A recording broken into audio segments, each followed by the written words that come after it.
That's right, everybody. As always, thank you so much for tuning in and taking this journey inside the Black Vault with me. I'm your host, John Greenwald Jr. Yes, we are live. If you're really watching the first live stream, you'll know there was just a big foul up. No idea what happened. But hopefully you guys can hear and see me okay. And we're just going to go ahead and jump right into this video. Now, to give you a little bit of a background, I have been receiving quite a few different messages about what exactly happened last week within the UFO field. Obviously, there was a bombshell article, and by bombshell, I mean it hit with an explosion. Not a lot of people liked what it had to say, but it was published nonetheless. But the ramp up to it was incredibly fascinating to me because of the amount of false allegations, misconceptions, all sorts of kind of a mess that came about. Article drops and the mess continued. So this video, as the dust has kind of settled since then, aims to make sense of some of this, clear up some of those misconceptions, and just kind of outline for you what exactly happened. I know that I've said this a lot on this channel, but it surprises me, but in the same respect, not really, on how many of you don't use social media outside, let's say, like a YouTube environment. You've said goodbye to X, you've said goodbye to Facebook, and good on you, because it is an absolute war zone in some of those areas. But this video aims to kind of make sense of some of it as much as we can, clear up some misconceptions, and obviously deal with some of the questions that you all have sent in to me. Now, the reason why I wanted to do it live and hopefully not have too many technical issues here, is to try and answer also the questions that maybe I've missed. Obviously, when I do these videos, there's a lot to cover, a lot of ground, but, you know, I don't always remember to touch on everything. I have some visuals, but I don't really have any type of script or anything like that. I just kind of go with it. So I rely on you guys, too, to have those questions, because I'm happy to answer any that you might have. So let's just kind of go ahead and dive into this and give you guys a little bit of a chronology, because if you might, and you might even not have any clue what I'm talking about, you may follow the UFO topic, but maybe have missed some of this. So hopefully this will kind of give you an overview of what is going on right now, what's going down, and why it is and maybe isn't important to the overall picture. Now, arguably, this all started the evening of August 8th. That was last week. And Ross Coulthart, who's the journalist who originally interviewed the UFO whistleblower on News Nation, had posted a tweet, or excuse me, a post, I don't know what you call it now, an X on X, that stated this: statement from David Grusch. I will be interviewed on Chris Cuomo on News Nation about this breaking story at 8 p.m. Eastern. Incredible that a malicious leaker thinks it might be beneficial to their efforts to try and discredit an American patriot by leaking his struggle with PTSD. Now, I was incredibly, I would say, concerned about a post like this, even as somebody who is highly skeptical of David Grusch's claims, because to me, PTSD is completely irrelevant to the, let's say, credibility of the claims. So there's a lot of misconceptions, even about me personally, now going around. So let me just clear it up and even prove it to you in case some of you may be questioning it, because some of the voices who often fabricate things about what I say sometimes can get very loud and people listen to them. Sadly, though, it's just all BS. The reality is my original thought was that's ridiculous. PTSD to be used against somebody who's making a claim really doesn't play a role in this instance. Maybe there's some other, and I'm not going to start making up scenarios, but maybe there's something else where that type of a struggle would actually play a role. In this one, it didn't. Now, I'm not going to sit and read the whole personal statement from David Grusch, but I invite you to pause the video if you're not watching live and read through it. But it is important, and you know, my sincere, I would say, thanks for acknowledging David Grusch's battle with PTSD. It takes a lot of courage to come out. I've had a lot of friends and family in the military, those that have fought. I was down at MCRD almost to go into the Marines. and my life kind of turned a different direction when I was 18. I was down there with my dad, who recently had passed, but he was a U.S. Marine himself. So veteran issues are very, very dear to me, and something very serious. My father also, my grandfather was also in the U.S. Navy. So again, very kind of veteran-laden family. But people that I knew from high school had also gone in, and quite a few actually through the Marines and through the Army, and saw battle, and not all made it back. Those that did, some obviously struggled with this. The reason why I'm prefacing it with this is irrelevant to this conversation. So when this first broke, I was pretty surprised that this was going on. But it wasn't just that they were highlighting his PTSD. It was even deeper than that. Now, before I get into it again, because I get accused of a lot of things about this story, and they kind of surprised me. The morning after all this went down, I had posted the exact same sentiment I just said to you in more words, posted it out there and said, I may have my skepticism about David Grusch's overall claims about non-human craft and bodies, but the mental health struggles like PTSD of a veteran used as a tool in this debate, no matter the side wielding it, is wrong. And I stand by that to this day. So don't listen to everything people are saying about me when it comes to this issue and how I've somehow supported the attack, because those types of accusations get very personal to me. So from day one, even like before the real story broke, I was speaking out against this, and so were a lot of people, as we all should, because in this instance, it's irrelevant. But the issue here was not just PTSD. The claim was made that night of the 8th on Chris Cuomo's show, I believe it was the first, by Ross Coulthart, that David Grusch was claiming that the government itself had leaked his medical records to the media. And Ross Coulthart took it a step farther and said that the intelligence community had leaked the medical records. Now, the medical records is a phrasing that is very key to this. And it's very key, not because I want to play semantics, but there's a lot of people out there, and I mean a lot, in social media land that are literally litigating this online, saying that Ken Klippenstein, the Intercept, everybody should be sued, invasion of privacy, doxing, publishing medical records. All of that is a false accusation, and we'll unravel it all. But this obviously started taking a weird turn about these medical records, because when I started hearing that, saw the Chris Cuomo clip, it immediately showed up on social media. I started searching. I'm like, wait a minute, who the hell would do this? That's awful and disgusting. I called it gross on a interview I did the other day. That type of something going down is just that, gross. Who would take somebody's actual medical records and put them out there? It doesn't even matter about PTSD or him being a veteran.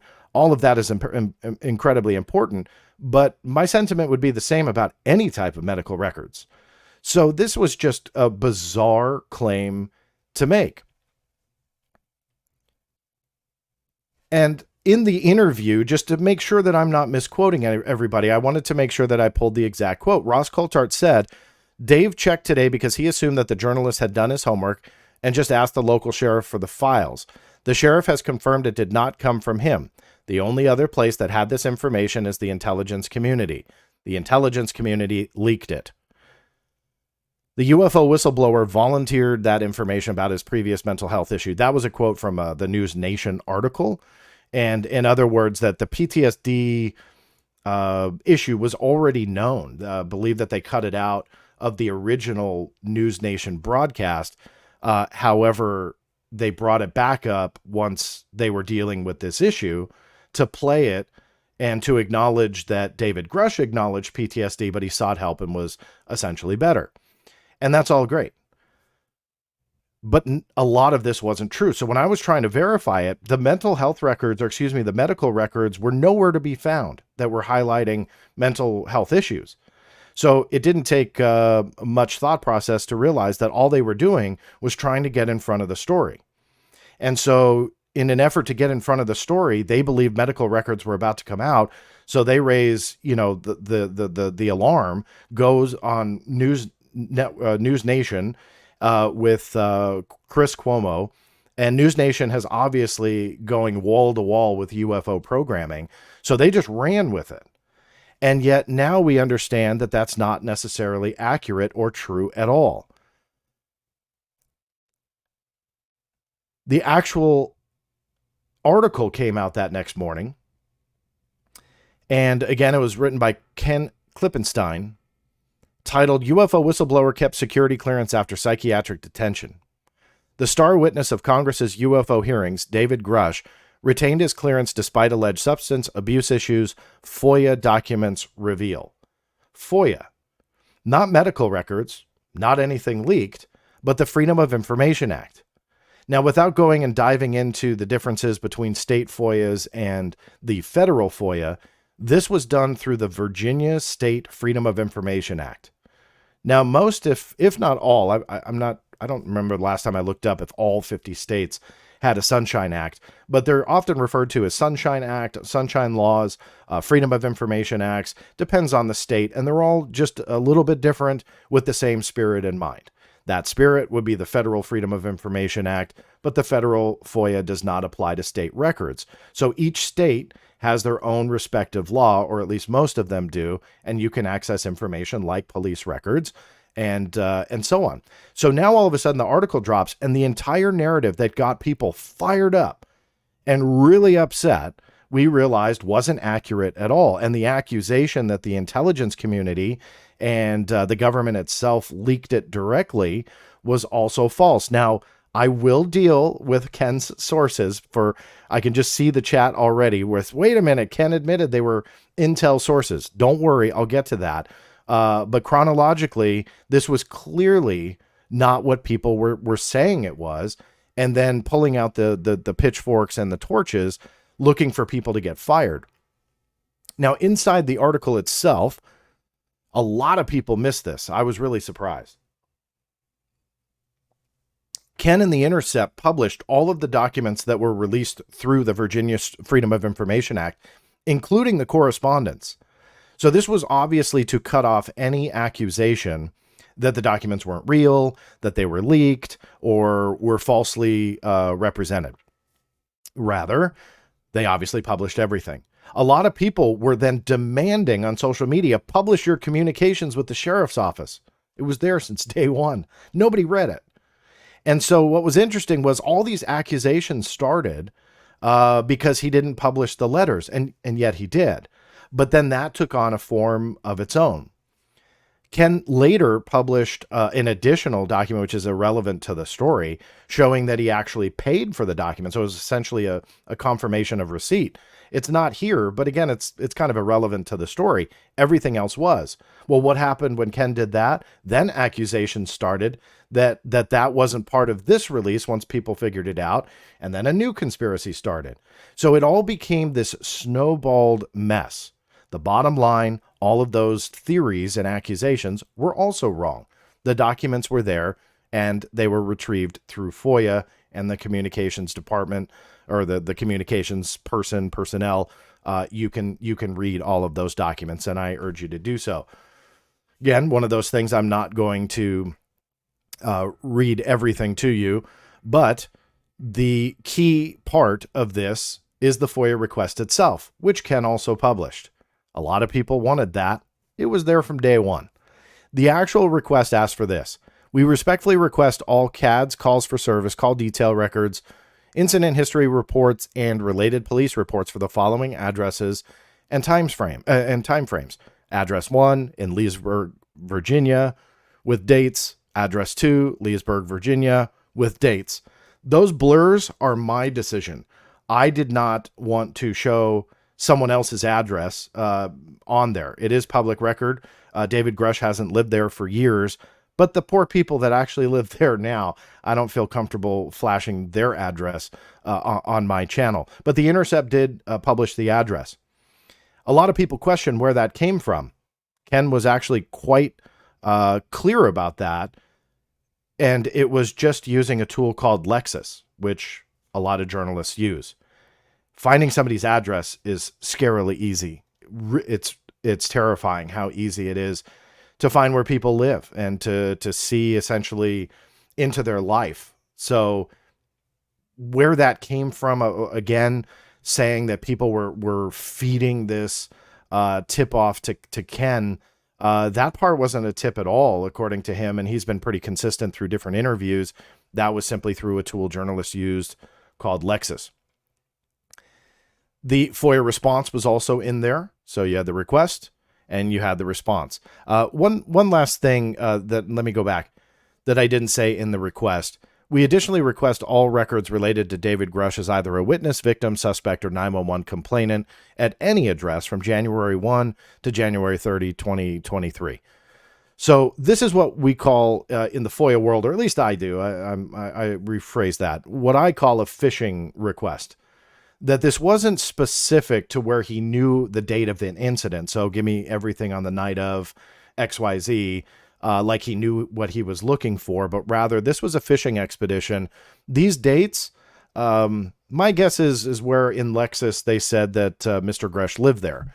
So that's not too hard to kind of deduce there of why these wide time frames were there. So the specificity of where Ken was getting his information, I don't know for sure, but based on the language of the request, likely wasn't there. So again, the specific nature wasn't, but that also coincides with Ken's multiple interviews that he gave, that he was receiving broad spectrum tips, not necessarily, hey, on this night, David Grusch did this, so you should look for it.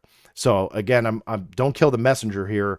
I'm just kind of giving you the facts and what the documents and what the evidence says, versus the allegations being made in the wonderful world of social media land. So back to this slide, this was that response. What's very interesting, haven't seen a whole lot of people talk about this, might not make everybody happy, but here it says, Dear Mr. Klippenstein, your FOIA request was forwarded to me. It appears incidents regarding, and then this was an address, so one of the two addresses in Leesburg, Virginia, may be handled by Leesburg Police Department. You should contact them directly for their records at, and then there was contact information that was redacted by the Intercept. Now, why I'm kind of surprised no one's really talking about that. There might be more. I don't know for sure. I'm just saying, by the looks of this, not everything was available at this particular sheriff's office at Loudoun County, which is where the documents that were published by the Intercept were given. There's obviously another office that Loudoun County said, hey, you should go over there. Doesn't mean anything's going to be found. Again, don't kill the messenger. Just telling you that there's maybe more. And we'll see if something like that happens. Just to cut off any questions that might come based on this section, no, I am not pursuing those records or anything related to this.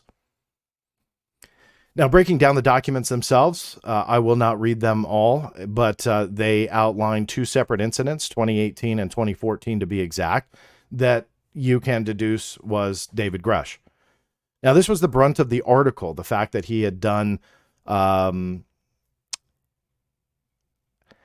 again, this is where I want to be sensitive. He had some struggles, which he admitted to, that essentially tie back to his PTSD or how he frames it in that way. But it involved alcohol, threats of suicide, and as the article goes through, obviously there was a detention, a hold for his safety to make sure that he was okay.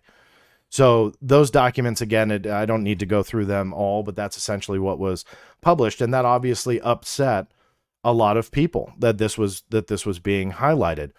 This was another one of those records. You can see here that the names of everybody, including David Grusch and his wife, were blacked out. Now, it was Ken that put all the pieces together, which doesn't take a rocket scientist to do when you just look up somebody's address and you know that they live there. So through the Virginia FOIA, for privacy reasons, they did redact those names. But that is the law. That is what they're required to do, is to maintain the privacy connected to the addresses that Mr. Klippenstein was requesting. So again, go back to that request. In the first part of it, he did not ask for anything related to David Grusch. He asked for things related to an address. In the eyes of the law, that's a lot different than saying, give me all of the calls to David Grusch's house, or that involved David Grusch. That was item 2 in the list, but you can see that nothing came up from that. Whether that was no records, I don't know. Whether that was because it was exempted, I don't know. That was not in the FOIA response letter. In a federal world, I could tell you that would be addressed. In a state FOIA case like this, to be honest with you, I'm just not sure. I don't have experience with Virginia FOIA, but I know that it honors, I've read enough to know that it honors the same spirit. But some of those kind of what I would call a gray area would likely differ from a federal level versus a state. So these were the documents that came up, again, with all of that personal information redacted. You can see down here also the phone number, the name, all redacted. That was the 2014 incident. Now, Dave Beatty, who's an awesome researcher, been on this channel before. He did a little bit of research into this, and he contacted the Loudoun County Sheriff's Department. Let me read an email that he got, and he posted online. This is he shared it openly, but I did contact Dave to ensure he was okay with me sharing it as well. The Loudoun County Sheriff's Office received a FOIA request on July 30, 2023, asking for records pertaining to 2 addresses in Loudoun County, Virginia, as well about a named individual. In accordance with Virginia FOIA 2.2-3706D, documents were provided about the 2 addresses on August 4, 2023, and no information was provided about the named individual. So now it's addressed. I don't recall it addressed in the Intercept article or in that FOIA response letter, but why I wanted to showcase Dave's letter was now it has been addressed. This was the 10th of August when Dave Beatty received this. Consistent with both FOIA and LCSO policy, that's Loudoun County Sheriff's Office, personally identifiable information was redacted from the materials provided to the requester. So again, this is punching a lot of points here and solidifying obviously no leaks. Obviously no personally identifying information was leaked. Obviously they ignored the part of the request that was specific to David Grusch, again calling back to the Virginia FOIA and the particular statute within it that said, no, you can't release that type of information. So it really starts to dissect all of those theories, allegations, and misrepresentations that had spawned last week and essentially kind of destroyed them all. And this isn't, and I want to make this clear, this isn't me defending this article at all. But what I do point out in these types of situations, and I've done it on this channel a lot, is that based on nothing, people will concoct these conspiracy theories, allegations, they will misrepresent things, all to achieve their own desired goal. Facts be damned. And that's the issue here. This goes beyond the whole PTSD thing. This goes to the heart of what has been an issue in this discussion for decades. That if you want to believe something to be true, you will find a way to make it true. And that's not healthy. And you'll see by the end of this video how that then cultivated an even worse situation, which in my mind made a lot of people look bad. But I'll let you decide on who looked bad and why they looked bad. This is that Virginia FOIA excerpt that they cited. And I think that this is going to play a role as, again, all these people are litigating this on social media. You've got to really tackle quite a few things here to win these allegations that people, did something wrong. In non-criminal records, the citation says that they may withhold those portions of non-criminal incident or other non-criminal investigative reports or materials that contain identifying information of a personal, medical, or financial nature where the release of such information would jeopardize the safety or privacy of any person. The key word there is may. And I think that there's actually a gray area that is in this law, that the fact that the police record, even though they blacked out his name, said PTSD and essentially like a threat of suicide, that's where I thought there would maybe be a gray area that was actionable legally. that even though that they redacted his name, you can still easily put together that this was David Grusch based on the information that was received. However, Virginia FOIA says they may withhold that. Not mandatory, not will, not has to. And that to an attorney is gonna scream gold. Don't kill the messenger. I'm gonna be saying that about 15 times here, but that's the law. Not my interpretation of it, but rather that's what it said. They may withhold, not mandatory. So on top of that, though, the redacted information separates David Grusch, separates the personally identifying information to a point, and I think that that's their saving argument. So a lot of allegations being made. Again, this is being litigated. There's the law. Now, the night of August 9th, the night that all of this went down, meaning the Intercept article dropped, this was not planned. That's another false allegation that's being made against me. On Monday nights, Wednesday nights, sometimes the weekends, sometimes Fridays included, my son is a sports superstar. As many of you know, if you follow me on social media, I'm a proud dad of both my daughter, who's 4, and my son, who's 9, and post pictures of both of them all the time. Now, I go to a lot of practices. I get a lot of work done for my normal day job there, just simply because sometimes I can't always sit field side. If he's got a game, I'm obviously there. These are just practices, though, scrimmage and things that he's doing with his team. A lot of times you just don't have access to the field, or I'm watching from the car no matter what. So last Wednesday, this all went down, and I had joined a Twitter space or an X space. I don't know, maybe it was a month ago. I don't remember when it was. And it was kind of fun. Like, I didn't host it. I just kind of was listening in, and somebody saw me listening, coaxed me into it. And so I went onto my phone and logged on. So I thought, well, it'll be fun to host one. Not related to trying to interview anybody.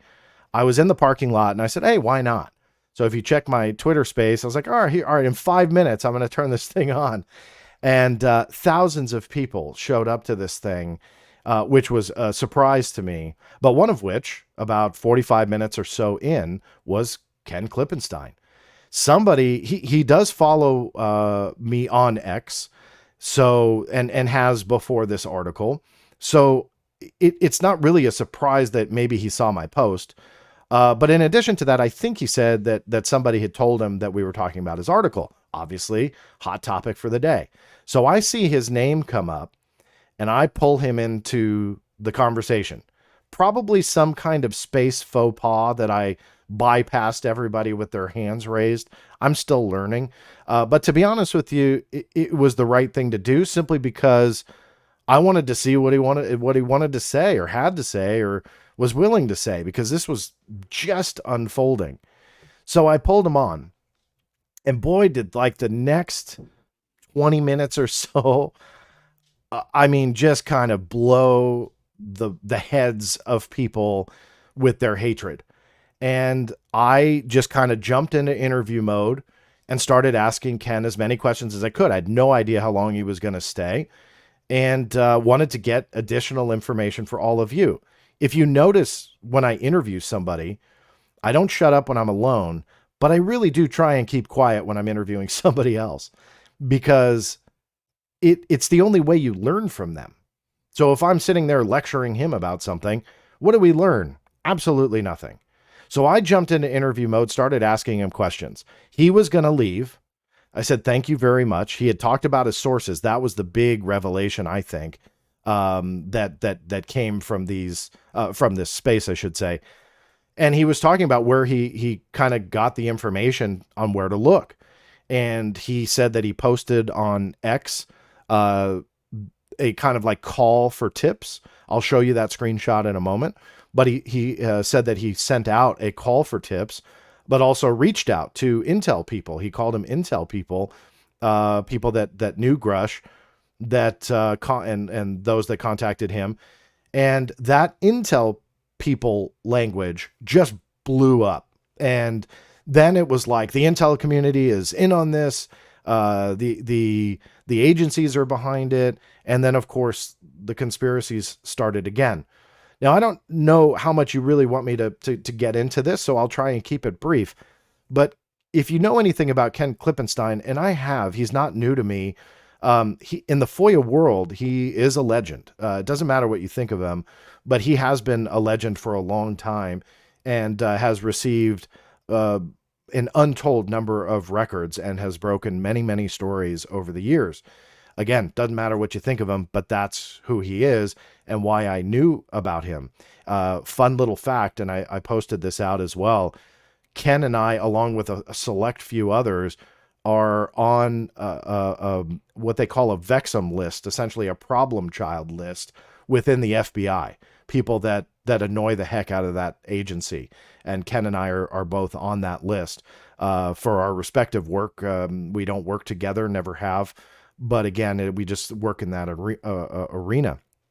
But if you know anything about him or just national security reporters overall, they have a laundry list of intel people that are their sources. That's just how it works. And Ken went into even detail, and I'll pull his quotes, but went into detail to who they are. That the misconception out there, especially in social media against this article, was that these were high-level people that were planting this story in order to discredit David Grusch. And Ken's reaction to that was, these are mid-level people. These are not the high-ups. And he says these are the people that he talks to. So it was, again, wildly different from the accusation. And I think that there's a huge disconnect between people saying, aha, he said intel people, and the fact that all national security reporters and journalists would have intel people in their roster. It's kind of a given. So the fact that that took on a life of its own kind of was beyond me. But one of the other things that happened in the space was I kind of backed off asking questions. He was going to leave, and then other people just chimed in and started asking and throwing questions, and it got a little bit heated between Ken and someone else who was asking questions. And Ken just kind of fired back with his answers and did have some good points, but in that process had called David Grusch a drunk.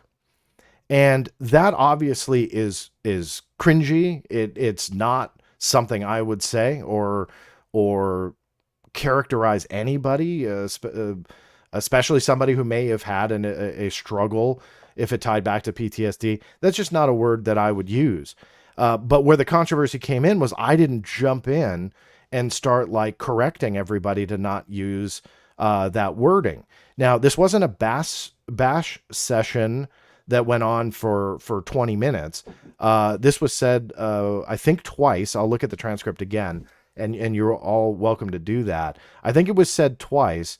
And although I didn't interrupt him right after I had spoken out about the use of the word and how we should all remain respectful, and very much like I did not only in this video, in the beginning of that space, and on X, a lot of people don't care about that. But my whole point being here is that is what you get when you do an impromptu interview and you learn more by listening. And that's my train of thought. And if that upset people, I saw a comment here. I'm not going to read it. But somebody was clearly upset before I even started the stream on how disappointed they are in me for not correcting it. And I'm sorry if you lose respect for me. I'm sorry to hear that. I truly am. But I would not change anything. And the reason is because you learn more by listening and allowing people to talk. Now, if there was any type of threat, if that was a complete bashing session, which it was not, if it was any of that, of course I would step in. That's ridiculous.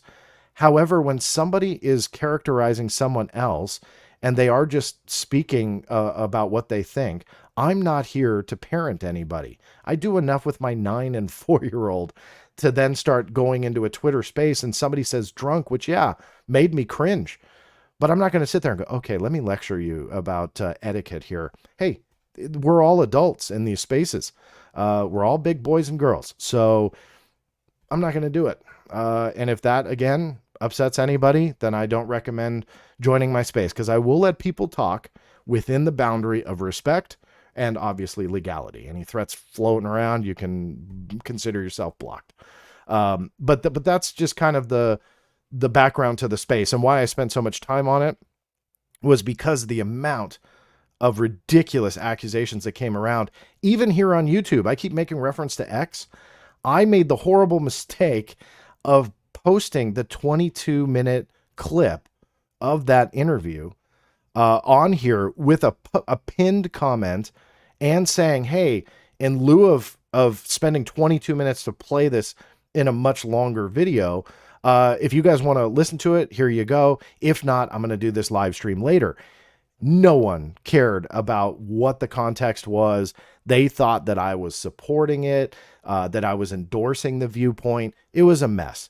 So that's why I wanted to take a couple of minutes and to explain it to you all, simply because there is no consideration for proper context. And I wanted to at least give that in this particular video. Now, as I said, Ken had posted out for tips. That was revealed first in the space and later in interviews. He deleted this tweet. He says he normally does that when he looks for tips.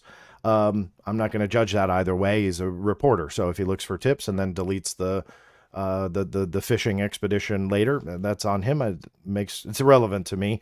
But some of you may try and find that, and I wanted to address it, that he said that he did delete it. So there you go. That is the tweet that he was seeking out tips. Now, I spoke to Ken privately after, just told him I was going to do this video, told him, is there anything that I maybe have missed, didn't ask him that he wanted to throw out there. He's actually, since I talked to him, have done a couple interviews. I recommend you all watch it. He is very consistent with his stories. He hasn't wavered on anything that he said from the space through the different interviews. So I did want to note that much, but just kind of wanted him to explore that accusation, because that's the biggest one here, because this is getting into the reprisal, the intelligence community having a foot in this, so on and so forth. Here's just kind of an overview of what he told me as an exact quote. If talking to low and mid-level defense officials who worked with Grusch is, quote, getting fed by intelligence, then how are we supposed to report on national security? LOL. I understand the concerns around stories being planted, but that comes from the political appointees and senior executives, not the career rank and file. I did this article to see what I could learn about Grusch, so the public could factor that into their assessment of his credibility. Before this, the media was just repeating decorated war hero ad nauseum. Now, again, that was given to me on August 15, which was today. Now, I know that some people are going to read that before the media was just repeating decorated war hero ad nauseum and cringe. People are going to cringe from that. But one thing that I want to point out that most people aren't talking about is that Ross Coulthart was digging for dirt by his own admission on David Grusch as well, because even he didn't believe the decorated war hero. Let me quote. This is Ross Coulthart. I actually spent extra time trying to find dirt on Dave because it just seemed so implausible to me that the guy was such a straight arrow, and he really is who he says he is. And I even have access to his performance reviews. And I mean, he's extremely highly spoken of. People who've worked with him describe him as an exemplary, an incredibly impressive intelligence officer. What's the difference? Ross was admittedly digging for dirt. So what does he constitute dirt? What was he digging for? Maybe he just didn't know, being an outside of the U.S. Journalist, how FOIA works on the state level. So he didn't go after that dirt. But what if he did? What if he found it? What if he published it? And this is what's weird to me, is that kind of hypocrisy that how dare Ken publish what he did using legal channels, and yet the journalist who broke the story admitted to looking for dirt himself, just didn't find it. Now, why he didn't find it, or maybe he found it and ignored it, hey, look, I'll let you all decide that. I like Ross. I'm going to say that openly. I like him as a person. I've chatted with him a few times. I have no problems with him. So people have really tried to make this personal and combative between people, and people have done that between Ross and I. So I'll tell you right here and now, I have no problem with Ross, but what is the difference here? And he's looking for dirt. So I'm sorry, you can't allow the journalist who broke the story to get away scot-free from admitting that he was digging for dirt. He just didn't find it or know where to look. And then in the same breath, chastise somebody for getting dirt and publishing it. I don't get it. I really don't. Again, not an endorsement for highlighting somebody's PTSD. That's not the issue here. The hypocrisy is. And that's what I have a huge problem with when the journalist is openly admitting that he was looking for dirt. And then all of a sudden, all these people have a problem when somebody else found it and published it.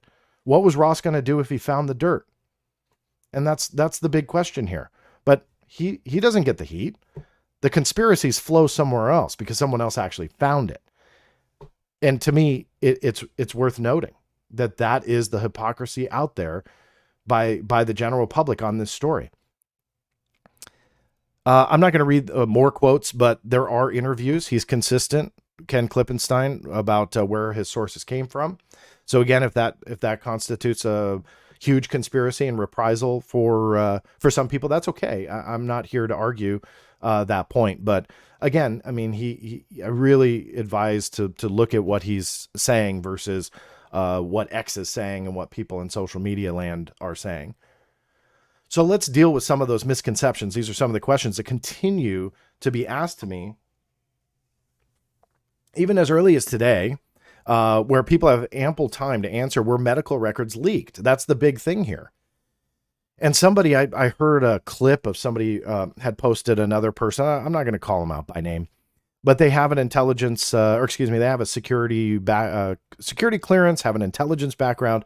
Even they were referencing all of this as a leak. And they were used as like an expert. And I'm sorry, people often misspeak, so I'm not going to hold everyone against it. Hold that misspeak against everybody if that's what it was. But there is this misconception that medical records were leaked. 100%, that is verifiably a no. No, they were not leaked. Did the intelligence community do it? Well, you really have to dissect this.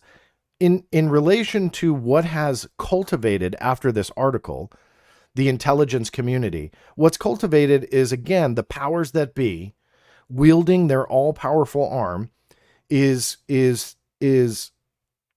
undergoing some operation to discredit David Grusch with some law enforcement records and PTSD. Now, I'm sorry, if there was any type of reprisal attempt here, and this is just a guess in my 2 cents, they wouldn't try and discredit the guy with a couple police reports that talk about PTSD and alcohol. I don't see it. I think that there would be other attempts if this was really some kind of official op to go out and get him and to discredit him. That wouldn't be the way to do it. I just don't see it, because it's obvious. I'm again a huge skeptic on the bigger claims of his. But the majority of people aren't judging his credibility by what we found in this Intercept article. They're just not. Like, it's not connected. To some, it is, and that's fine. But to me, it isn't. So I think the government, if they were doing something official, the intelligence community was out to get him, they would be doing something different. They would be doing something harsher. And yet we don't see that. So did the IC do it in that way? In my opinion, no. If it comes out one day, then I'll stand corrected. But no, I don't see it. Now, did Intel people have a role in this? Well, that's clear. But again, it's kind of that national security reporter thing. Who else do national security reporters talk to? X people? Facebook people? No. They talk to intelligence people. They talk to government people. Those are their sources across the board. So I'm intrigued by the discrepancy behind the original debrief article and the people that backed up David Grusch's character, and the Intercept article, who made reference to people that said not so good.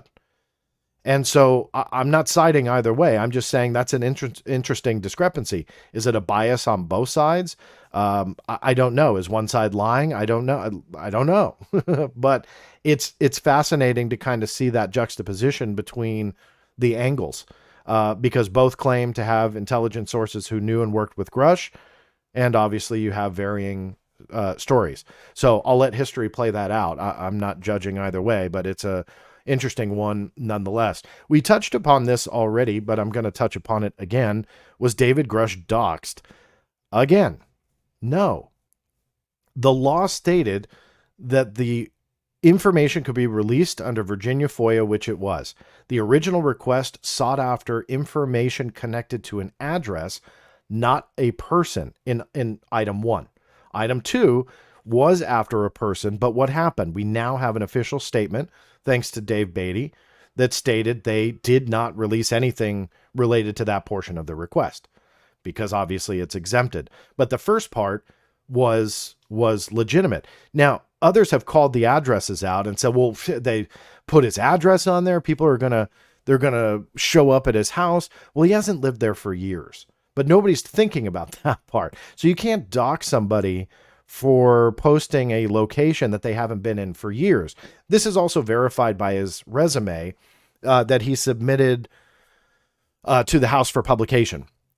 And it shows, again, those incidents, 2014 to 2016, or excuse me, 2018. You can see here, April 2016, November 2021, he was in Virginia. So that's the time frame that matches. Then November 2021 to April 22, he was in Nevada. Then he worked in Colorado in the last year and a half or so. So you can kind of see his travels. We also know, for anybody who saw the story, that he was working in real estate in the state of Colorado. So no, he wasn't doxxed. That's easily also disproven. All of these things are, again, just being cultivated, but they're just not true. Now, one of the other things that I want to deal with here is, in a way, moving the goalpost by those who concocted those theories and said, well, it doesn't really matter that his medical records weren't leaked. His diagnoses were leaked, and the police records were leaked, which is obviously wrong. But at least they leaked their existence. And I posted this on social media, and of course I think anything I post is ridiculously controversial when it's not necessarily meant to be. But I think it's an important distinction that we have to draw. What is a leak versus a tip? And who the hell really cares, right? It's like semantics. Well, bear with me here a few minutes. A tip is a hint or lead about a story, often unverified. A leak is specific, often confidential or classified information, purposefully released without authorization. I feel some people need to hear the difference between the two. It's true. There is a huge difference. Why do I say that? Not because of the semantics behind it. On X, on social media, here on YouTube, it kind of doesn't matter. But we're not just talking about this between us. It's being litigated on social media, as I've made reference to multiple times. Lawsuits are being encouraged. People are saying they need to lose their jobs, so on and so forth. And all of a sudden, the definition between leak and tip in a courtroom to a judge, jury, or whatever is actually going to mean something. And people had chastised the difference of the definition, like who really cares? Well, if you guys care about legal proceedings, legal fights, arguments, cases, whatever, those definitions matter. The word may matters. All of that becomes integral to this.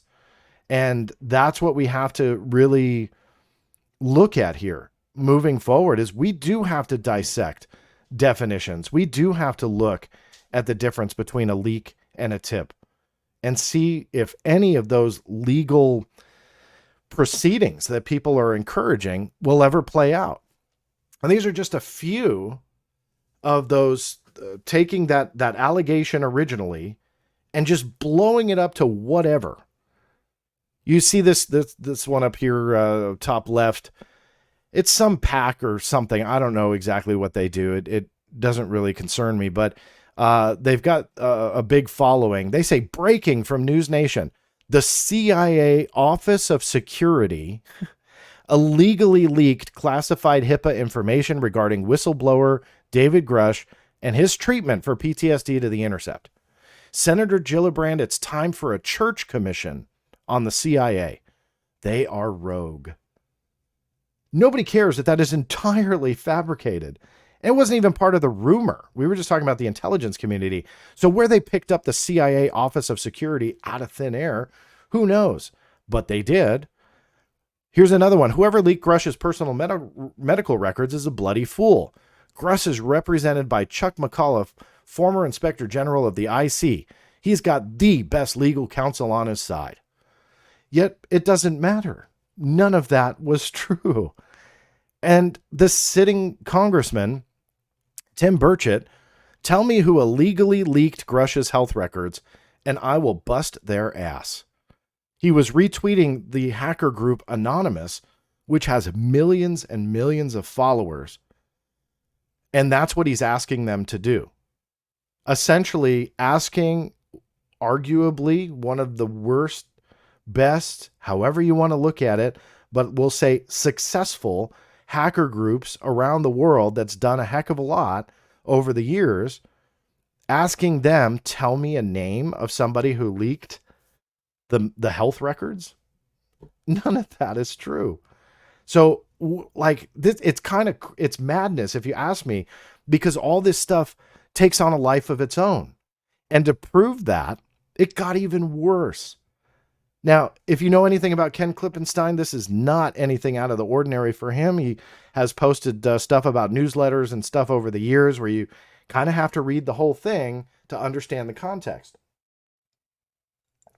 August 10th, the day after his article drops at 2:33 p.m. I think that should be Pacific time if I'm correct with my screenshots, but there's a reason I'm pointing that out. 2:33, after 3 years, the Intercept has let me go. The next message 1 minute later, and do a newsletter occasionally, which you can subscribe to here, and a link to his subscription. Now, why am I laughing? Because some people were so offended that he quote unquote lied about being fired. Well, why I laugh is because somebody had sent me this privately and I knew, just click on the post, and you click on it and it completes the sentence for you. Here's the screenshot. But so many people fell for it. But it gets worse. News Nation with Ross Coulthart highlighted the whole thing. They were talking about it on the air, saying that he was fired.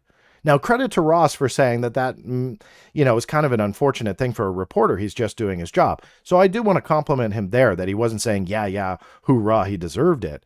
But rather, that's how ridiculous the mainstream media and those attached to this story are getting. Now, I'm sorry, that's not meant to be rude, but rather, remember how I've been talking about all these crazy accusations and this, that, and the other thing?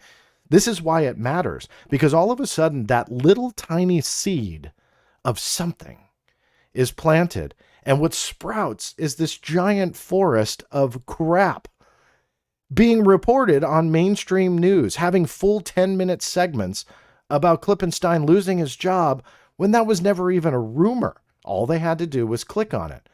Now, I'm not blaming Ross. I'm not blaming Elizabeth Vargas, who you see pictured there, but rather, I'm guessing it was one of their producers going, hey guys, guess what?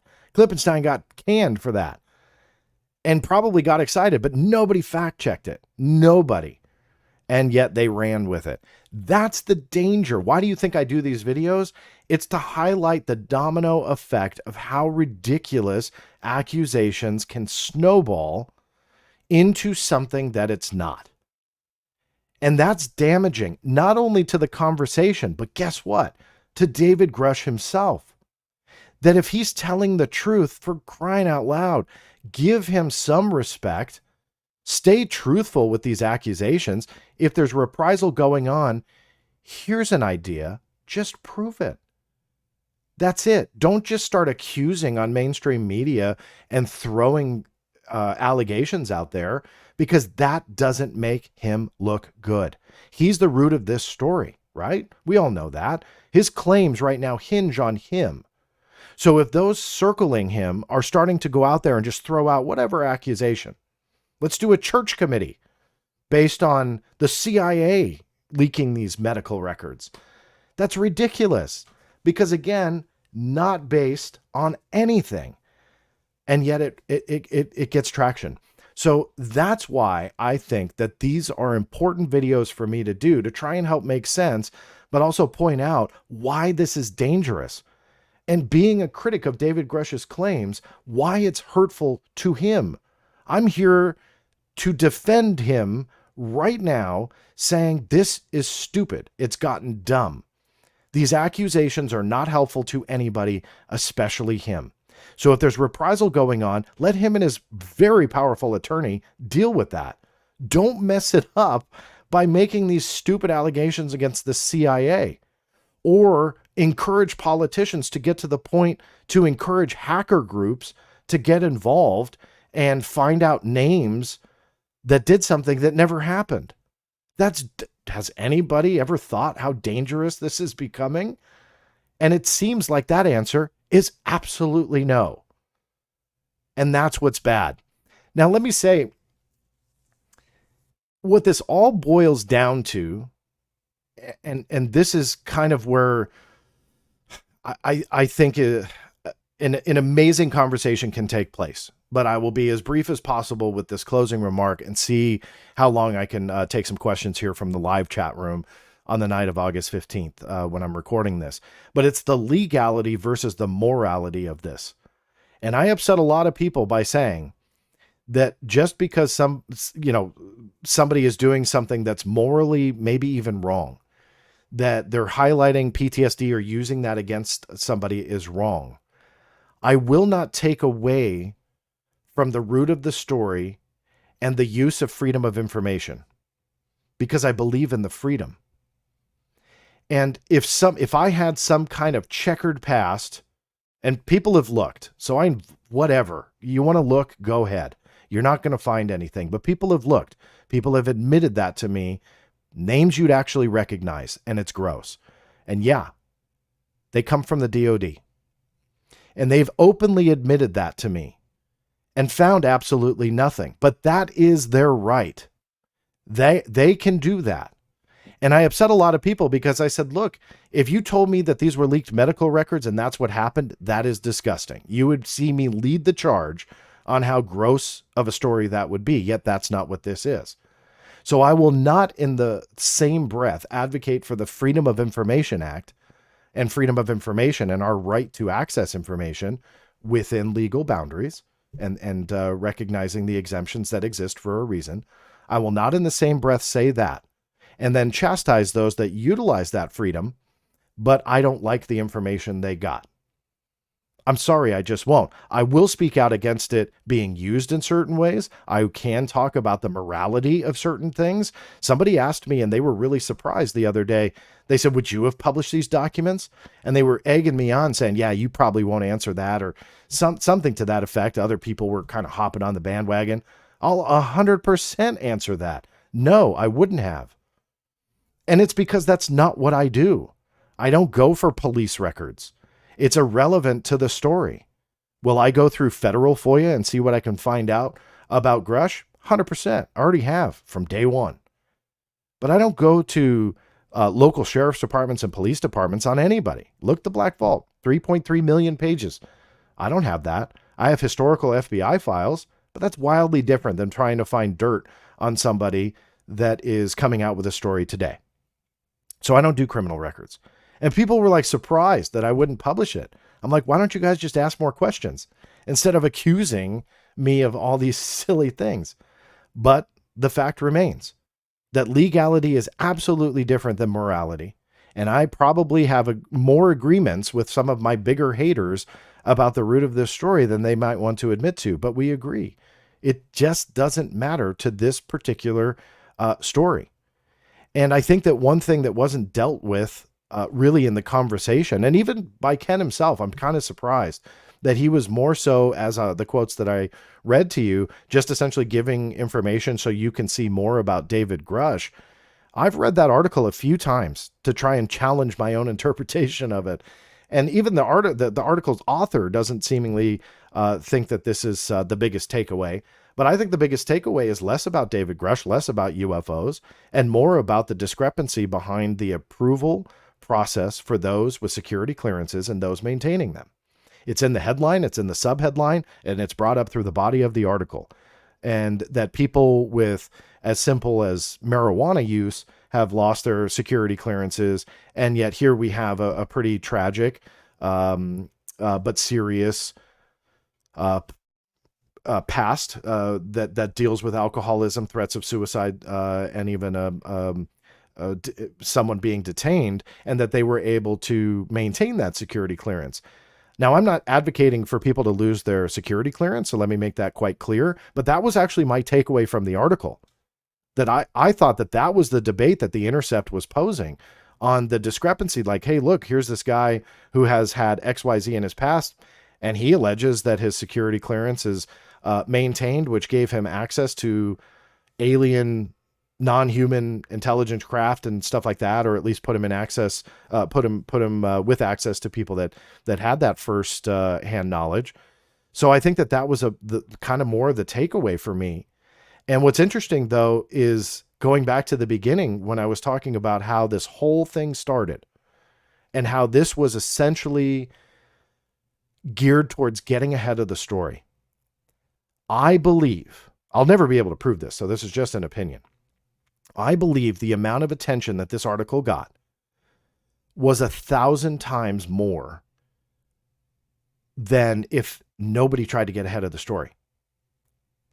And I think that if they just would have left it alone and see what the Intercept was actually going to publish and then meet it head on, this would not have been a big deal. I really don't. It would have been a segment on News Nation, and that would have been it.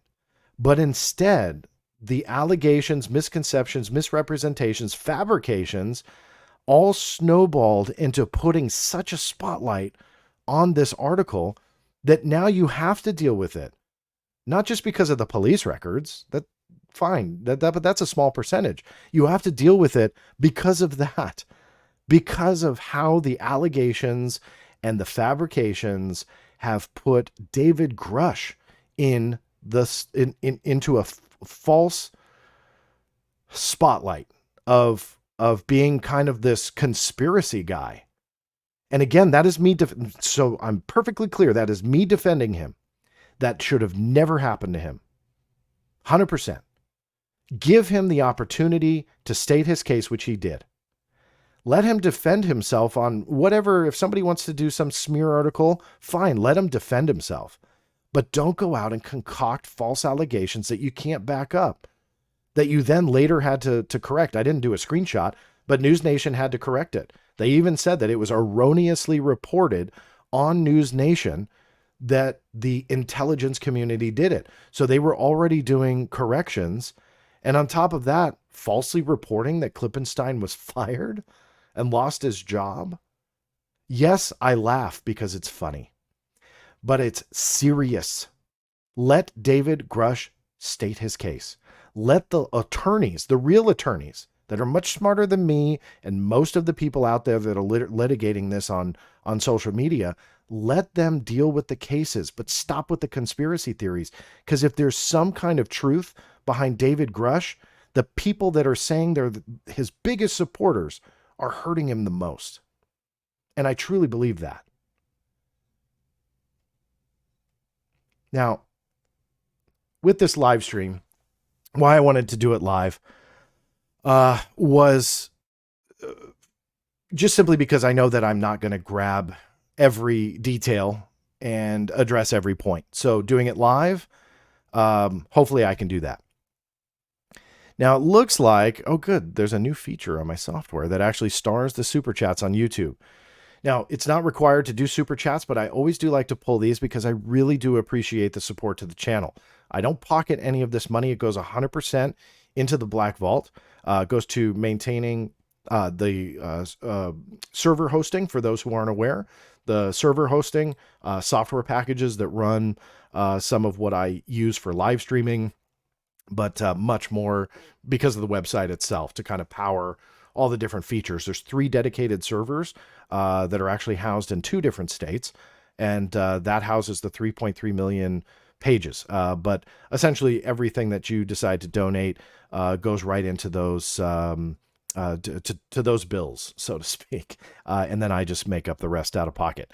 So thank you for those who do that and want to deal with those questions as well. If you have no idea what I'm talking about on Super Chats, if you go to theblackvault.com/live, you will see a Super Chat way to do $1, $5, whatever you want, and either have a comment, ask a question, whatever you need to do. There's also other ways if you'd like to donate to the cause and keeping this all free, because again, there's no paywall. For those who aren't aware, I don't charge for anything on the Black Vault. There's nothing behind paywalls at all. So all the content is free. So that being said, so thank you. That's why I like to pull in some of the Super Chats. I read them on the fly too, so who knows what I'm going to be reading. Dominic, thank you so much for your support. Regardless of our opinions and views, I hope you're all doing well and enjoy the show. Oh, and all your audio are belong to us, John. Not sure about that last part there, Dominic, but I do appreciate your support and your comment. Thank you so much. Dominic, again, thank you for that. Corbell, what we see here is a video of the Black Vault about Klippenstein and Grusch. That means it's a video that we see that is about Klippenstein and Grusch live from the Black Vault. I just wanted to clarify, John. Okay. Not sure exactly what you mean, Dominic, but thank you for the support nonetheless. Jim Chilton, in the end, does Grusch's PTSD have any impact over his testimony? I don't think so. All I know is we are talking Grusch's PTSD and not contractors misappropriating money. Just saying. Jim, you're absolutely right. Hopefully through the duration, because that was a while ago when you said that, that I've answered that for you. For me personally, it does not play a role. However, to others, look, it's going to, and there's no hiding from that fact. People are going to view this in different ways. All I can speak for is for myself. To me, the PTSD and the police records, if you want to call them that, from the sheriff's office, don't have any bearing for me on that. When it talks about the contractors misappropriating money, look, when it comes to me, and this is where I only speak for myself, I can walk and chew gum. So we can definitely talk about that as well, which we are. But let's talk about who first. And I think that that's where we need to go next. The allegations have to be made of what contractors, who's hiding this information, and go from there. And I am an advocate for bringing this out. You know, if those claims that talk about contractors holding all this information and non-human craft or bodies or whatever, and that is in the private sector when it comes to contractors, let's bring it out. If they're misappropriating money, not a huge shocker to me, because I think that's especially with this going back to OSAP, which is a different video in itself when it comes to misappropriation of funds. But that's not surprising at all. So if people have details about that, though, that's what I think that these hearings need to bring out. And I hope that they do. But Jim, thanks again for your support of the channel. JM, Ken is crass and reaching. Ross is wrong for blaming Intel. Greenwald is clean and staying neutral. Grusch is still credible. Can we move on? Great comment, JM. I appreciate you saying that I am staying neutral. And I truly do try and do that, despite what I'm accused of often. But thank you so much for that support and question and comment. Red Panda Koala, good to see you here. Great Space John, you and others made the point of not weaponizing PTSD and supporting Grusch through his mental health issues, and many people spoke out against the usage of the word drunk. Yes, you're absolutely right. I do know for a fact that Red Panda Koala was in that space, so he's not just making that up. And I invite you all to go look at that. Now, before I did this live stream, I was actually going to put the entire space on YouTube. And I'm really, honestly, I'm second guessing it because, like I said earlier, I trash X a lot and some of the accusations there, but wowzers, did it show me that YouTube is no different if people just want to assume certain things. So I'm very apprehensive of posting that because it's just clearly not getting read, meaning that the context. So I was going to post the whole space, but it's like over 2 hours long, which isn't a problem when it comes to resources, but rather I want people to know where to look. So it's kind of like a double-edged sword. I can't win no matter what. So I did in the show notes below link to the Twitter space link or the X space link. You can listen to it all there. From what I understand, you do need an account on X. So that's going to rule out a lot of you from listening to it. And for that, I apologize. I'm trying to figure out a different way to maybe stream it. Maybe doing an unlisted video on YouTube and then linking it in the show notes below. That way you're seeking it out and knowing what you're clicking on. Maybe that's one way to do it. The other thing, I was going to just stream it direct on the website. So I'll figure that out after the fact, but the whole space is there. And to Red Panda Koala's point, I really do appreciate him acknowledging that, because we did. And there were quite a few people. It was not just me that spoke out about the word usage of drunk after the fact, that it was said. So, and it wasn't 2 hours later. It was right after the exchange. So thank you for bringing that up. And thank you for acknowledging that, that people cared about it. Jim Chilton, Ross has stated that David Grusch told him, so maybe Ken should have asked David. Jim, I apologize. I'm not entirely sure. It's probably to something direct at 5:28 my time, a half hour ago in the speech. I wish I could address that for you. I'm not entirely sure which one you're referring to, so I do apologize. But feel free to direct message me or email me. I'm happy to address or answer your question. James Zimmerman, no comment attached, but thank you so much for that support. Let's see. Electric Greg Tar. What questions could have been asked if Corbell and Knapp actually testified during the hearing? What questions could have been asked? Okay, well, that's a great question that you're posing. What would have been asked? I don't know if you're asking me or if you're asking, generally speaking, what the senators could ask, or excuse me, the congressman could ask. Kind of thinking about this on the fly, when it comes to the congressmen, they're not witnesses per se. I mean, they're journalists, and I think it's great that they submitted their statements. That I think that's fine. And I don't think that there's any issue with that. But to take up a hearing with a journalist that really has no direct knowledge beyond David Grusch, and arguably much less, I don't really see a value. Now, here is something that I think is the root of a future video, and that is the leaks themselves. And leaks obviously are a huge deal with the Department of Defense, and we've seen that throughout the media, where there's many things that have leaked out, and there is action like that. Things that were posted on Discord that were classified, things that were found elsewhere, boom, action. People are in trouble. But in the UFO world, with these leaks that were coming out, nothing happened. And Jeremy Corbell and George Knapp, look, it's no secret. They were at the root of all of those leaks being published.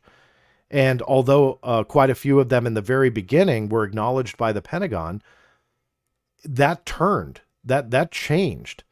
And I believe that at least two of the products they published, namely the Baghdad Phantom and the Mosul Orb, were classified products. I believe that they were classified. I think I have enough proof of that. So with that, and those are ones that the Pentagon would not acknowledge. They wouldn't touch it. I want to know why there is seemingly no action. No, I don't want George or Jeremy in trouble. I want to make that clear. Journalists are not going to be in trouble for that. I'm interested in the behind the scenes. How did all this transpire? That people are seemingly leaking out these things, and those videos are subsequently just being destroyed by the skeptics. I'm sorry, most of them just are, with plausible theories and so on and so forth. It almost seems like they want them to come out. They meaning the powers that be. Now we're talking about those that are heading some of these agencies, put out some of that information. Sounds conspiratorial, but I can't find any other way. Why would they not do an investigation on trying to find the source of the leak? We know that they did for the FLIR, and then later it was talked about for the gimbal and Go Fast, but that was it. So where's the issue with all this other stuff being published, like the Batman balloon photo and stuff like that? I don't get it. The green pyramids footage, something's really fishy there. So to go back to your question, Electric Greg Tar, I don't want Jeremy and George in trouble. That has nothing to do with why I'm bringing this up. But that kind of stuff intrigues me, because I want to know what transpired behind the scenes that allowed those leaks to happen and no one cared. If they were controlled unclassified information, or what they refer to as CUI, I would still be surprised if they didn't care, but at least there's some kind of excuse. Like, what resources are you really going to put forward on products that are essentially unclassified? They're still leaks, but they're unclassified. So when it then transitioned to what I believe are classified products, that's a different ballgame. And still, seemingly, no one has cared. I haven't seen any evidence of that. And on the contrary, they're showing up at congressional hearings and being called out by name and submitting statements. Yet they're the ones that are publishing all this leaked information. So they have the freedom to obviously exercise the freedom of the press and all that good stuff, and publish. And I'm not going to sit here and bore you to death with the legality behind publishing potentially classified information and ramifications behind it. But regardless, I want to know how it happened. So that would be the line of questioning, selfishly, that I would want, is where is this coming from? Not naming sources, but figuring out, hey, is there some kind of puppeteering going on behind the scenes that allows these things to come out? My closing thought on it, and then I'll move on. I do believe that there's more to that story.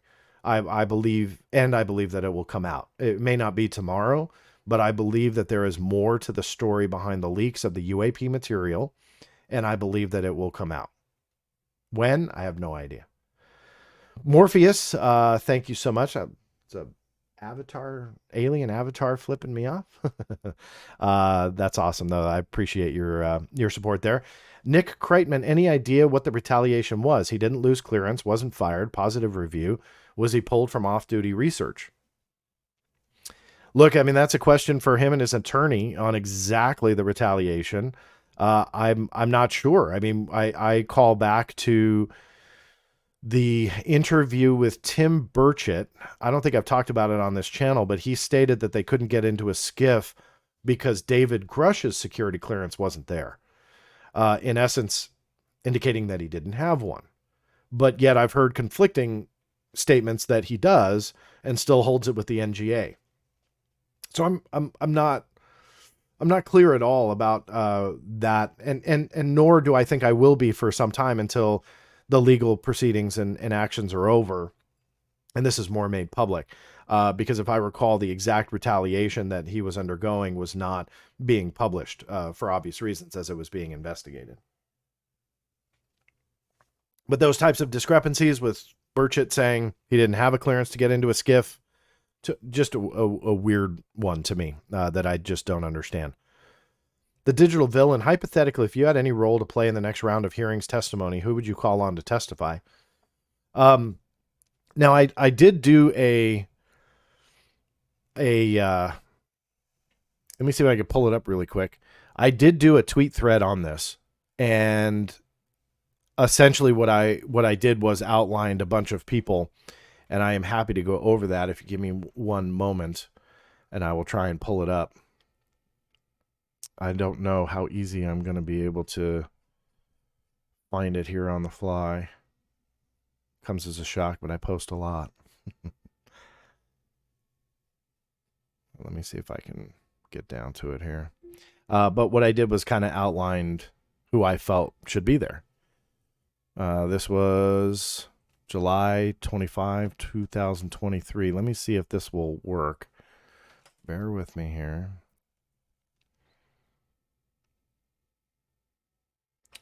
I'm going to have to share a different screen, so I wasn't really planning on that, but let's see.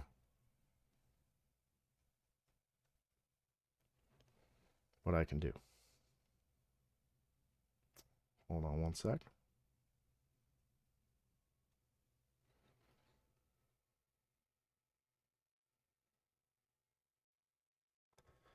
Okay.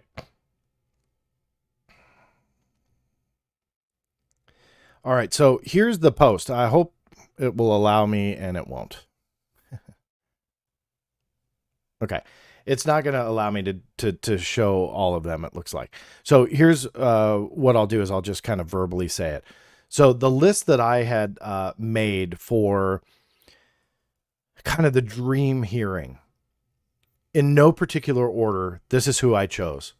DOD Inspector General Robert P. Storch. The quick explanation on why is that for the last 2 years or so, the DoD Inspector General, the DoD IG, has been doing what they call an evaluation on UAP. There's been no updates. There's been nothing through the press office, nothing through FOIA that at least gives some of their findings. I've got some stuff. But I think that it's time for an update. What are you evaluating, and what have you found in the last couple of years? And I think he needs to be in the hot seat. The reason why I chose the names that I'm going through, just to say it really quickly, is the fact that I think they need to turn up the heat. I think that they need to start asking pointed questions, and they need to start really asking the agency heads and the people that matter about the obfuscation behind this topic. Because plain and simple, it's going on. Plain and simple, it's happening. It's verifiable. Secrecy is strengthening. That's verifiable. So let's put these people into the seat, start asking questions. The Inspector General of the Intelligence Community, Thomas Monheim, so that's the IGIC or ICIG, whichever. He's the one that obviously they found David Grusch's complaint credible and urgent. Let's find out why. A lot of people make reference to that credible and urgent, but nobody really references exactly why or knows why. So let's hear it. Did they talk to witnesses? Did they see something? Did they see photos, videos? Did they just see his resume and went, wow, that, this is very credible based on that. And his allegations are urgent. Is it that simple? I don't know. So let's get him in the chair and see how far did they go so they can pass the baton to Congress if that's what they're going to do for them to investigate, or are they still looking into it? There's a lot of rumors out there, a lot of speculation, but let's put him in the chair. Let's put him under oath. Secretary of the Air Force, Mr. Frank Kendall. That's an obvious one. Air Force is very mum throughout this process. Let's figure out what they know. Secretary of Defense Lloyd Austin. He's in charge of the DoD, so put him in the chair. Director of National Intelligence, Avril Haines. She's openly talked about overclassification. Let's get her to support the classification on UAP and what I would consider the overclassification of it, and see if she supports it. If not, that's a powerful voice on our side. So she should go under oath. CIA Director William Burns. CIA is pretty much involved in like everything. So get him in the chair. Let's figure out what's going on.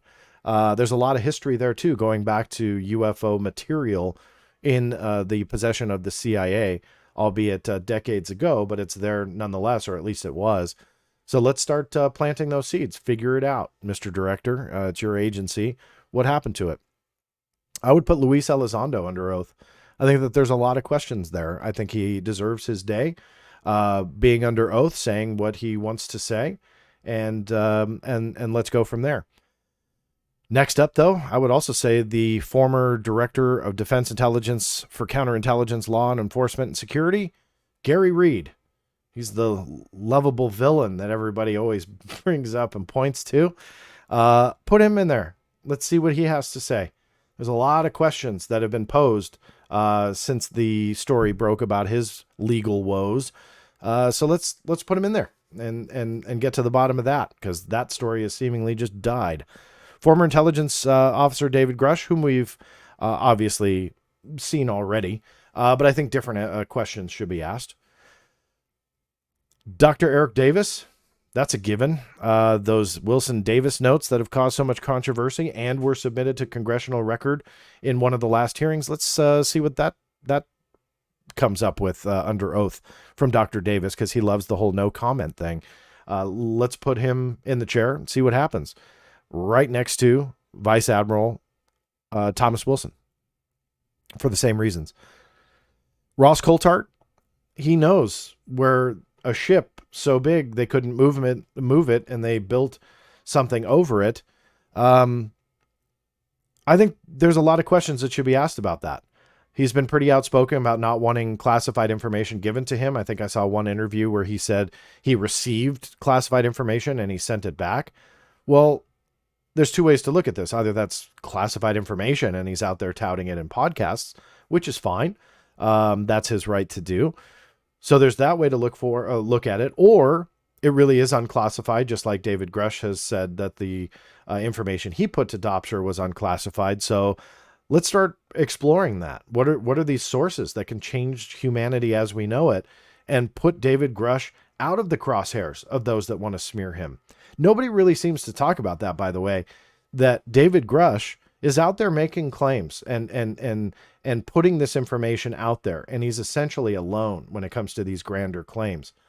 And there are so many people, and I'm not just referencing Ross here, but there are so many people over the years that have claimed to know so much more, but they can't tell you.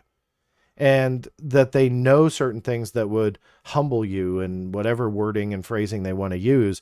And although they support David Grusch, the longer they just sit on all this and allow the government to deny it, and we're led to believe that they could absolutely prove otherwise, that puts people like David Grusch, and in this case, David Grusch directly, into the crosshairs of people that want to smear him. So they support him. They just don't want to help him. Sorry, that's the harsh reality in the way I see it.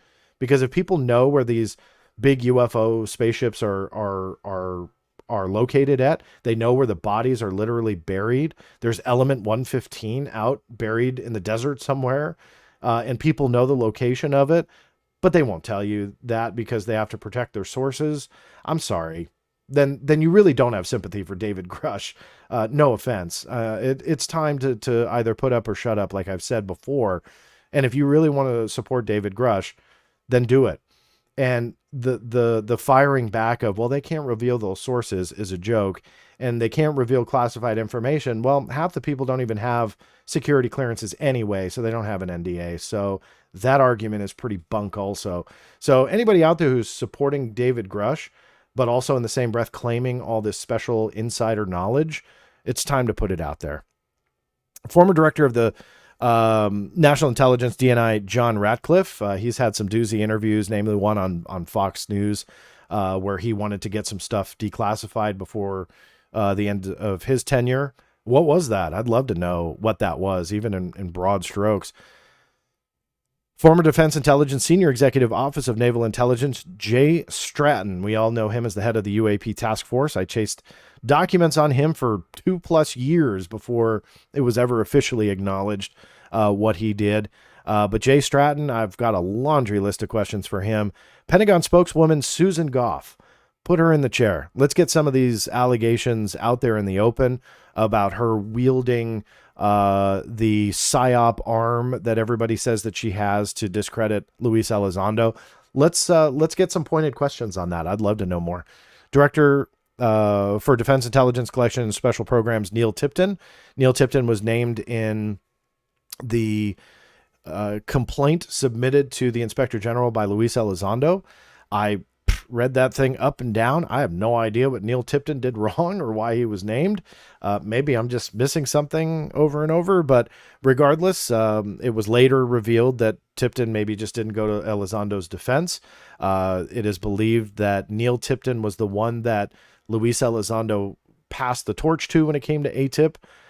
There's some interesting revelations about that I'm waiting for the final release over, but I think I will hopefully have more to add to that story soon. Regardless, though, let's throw Neil Tipton in there. I think that given the allegations against him, I think that it would be good to hear. So, long answer to your question, but I think it was worthy enough to address. So thank you for that. Let me get caught up back to where I was. All right, so that was the digital villain. So thank you for that. Hopefully that gave you a rundown. Who knows if you were looking for that amount of detail, but I wanted to go over that thread with you. AM Hoops, problem wasn't dirt. It's Ken's one-sided report. David Grusch got treatment and his employer stuck by him. Ken even said he doesn't believe in the UFO stuff. Yeah, you're right across the board. I'm not here to defend Ken's writing. So that's different. It was his right to publish what he did. That's up to Ken to defend or not defend whatever he said in that article. I have my own writing style. I approach things the way I approach things. I will not ever pretend to defend somebody else. So I invite you to definitely take up your questions with him. In regards to him getting a treatment and that, I believe that was referenced in fairness to the Intercept article. So at least that was in there. But again, tone and angle and what wasn't in there, that is all Ken. I had nothing to do with this, nor will I pretend to defend anybody. But thank you, AM Hoops, for the question and for the support. Morpheus, you a god. Oh, I don't know about that, if that was directed to me, but that's awesome. I appreciate your support, and I still love your avatar. Steve Jones from Canada, it looks like. Quick question about Dobser. If the program is being run illegally and outside of oversight, how could any agency advise Dobser it was classified? This is look. This is a great topic of debate, and it's an excellent question, Steve. The plain and simple truth is, Dobser is not read in on everything. We can all agree on that. They're not going to be an all-knowing agency, but the way that they've set this process up, and keep in mind, Dobser was founded in 1949 by the DoD, and they're doing these security reviews. They're making sure that no classified information leaks out in the open in the form of manuscripts, PowerPoint presentations, David Grusch-like submissions, although we still haven't seen David Grusch's submission. They've got this process down to where they have these safeguards in place. Even though they're not read in, they will reach out to the components or the agencies that are in their respective ways, or in, like, let's say the case of a CIA review, the CIA has their own Dobser equivalent. So there's a lot of protocols and procedures here to set up to safeguard this classified information. I do not know one single citable example, and I am open to it. I've put this call out there numerous times. I'll do it again. From 1949 and whatever, like their kind of procedures were back then. I'm sure they're wildly different than now. But from 1949 to date, where is a Dobser whoopsie moment where something leaked out into the open because they weren't read in, so they signed off on it? Or, you know, a mistake happened where they looked at something, they signed off on it, but they weren't supposed to. I'm not aware of that. That's not to say it hasn't happened. I've searched and I still can't find any. And so the theory that this, when it came to David Grusch, was illegal and outside of oversight, and ergo that no agency that was contacted by Dobser could say, oh, no, we can't say that. I don't necessarily buy that theory. I don't think that that's a strong one yet. So if somebody has something to back that up, that it's happened before, great. But in reality, David Grusch had submitted what he submitted. All they have to do is go back to Dobser and say, no, we have an objection, but never read Dobser in. Don't say why. Doesn't have to be a particular angle or whatever. And that's it. I mean, that's the Dobser is cleared at a top secret level. We know that by their history and what their mission is. So I don't see it. But the Dobser thing is something that I feel needs to be addressed more, and I hope it is. I have put the call out there that people should advocate for the release of David Grusch's submission. What did he submit? It's fully cleared, so he can talk about it. Omit any personally identifying information. That's fine too. Not that there's any on it, I'm sure, but redact that. Not a problem. But what did he really go to the DoD about? And the longer that stays hidden, I have more questions because I don't understand it. So that said, I think I got through. I'm probably missing something. Whenever I do these, the chat on my side pulls in Facebook, Twitter, or X, and YouTube. It's just kind of crazy to follow, but thankfully it stars like the ones that are connected to the super chats. Makes it a little bit easier. So that said, I think I'm going to wrap this up. I really do appreciate you joining me in the live stream, and those that really were for the original stream of it saw kind of the woes of sometimes things happen. But I'm glad I did it live because on my end, everything was transferring. So if I just recorded it to drop later, I would have done the whole thing and there would be no audio, which is awful. So thankfully I did it live, and thank you for all of you for letting me know. And if you have no idea what I'm talking about, don't worry about it. But the woes of live are always woes nonetheless. If you don't know that I do live streams on the YouTube channel, just make sure you go to www.theblackvault.com/live. Make sure you're subscribed to that channel. I don't broadcast everything to all social media like I'm doing tonight, but tonight I decided to do so. So make sure you subscribe to that channel because that's where you will get 100% of what I drop onto that channel. That said, a thumbs up is a huge help to me and this channel. So if you liked it, you feel that it's worthwhile, please give it a thumbs up. And again, make sure you're subscribed to it. If you're watching or listening outside of it, please, however you can, spread the word. That is the biggest thank you you can give to the channel and the biggest help. If you don't feel it's worthwhile, then I'm sorry. Then don't. But if you do, please feel free to do so and spread the word. That is the biggest help.